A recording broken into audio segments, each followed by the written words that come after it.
Francamente devo essere sincero che quando abbiamo messo in cantiere questa lettera e quando l'ho firmata sapevo che qualcosa di simile avrebbe provocato. Si aspettava le reazioni Monsignor Pizziolo dopo la lettera consegnata alla diocesi per il mese del creato, nella quale in un passaggio faceva riferimento all'uso dei pesticidi e alla monocoltura del prosecco. Consapevole dunque, spiega il vescovo di Vittorio Veneto, di aver toccato un nervo scoperto, ma sorpreso dagli insulti piovuti sui social da chi, dice, probabilmente non ha nemmeno letto la mia lettera.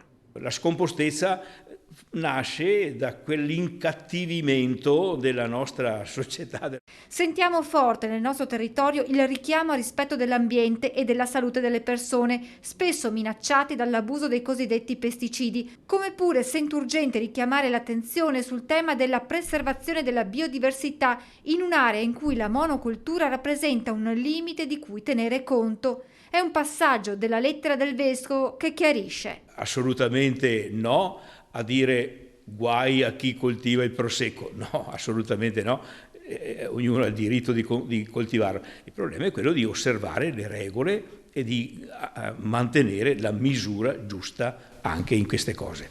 È il Consorzio Tutela del Prosecco DOC a replicare alle parole di Monsignor Pizziolo. C'è un richiamo forte all'attenzione, un'attenzione che noi ormai abbiamo sposato da tempo con azioni molto pratiche. Noi abbiamo favorito la piantumazione di 76 ettari di boschi e siepi.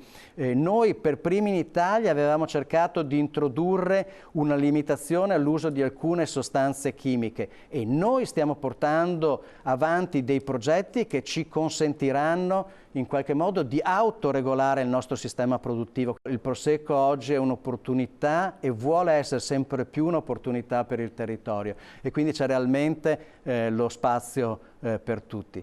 Noi siamo disposti a dialogare.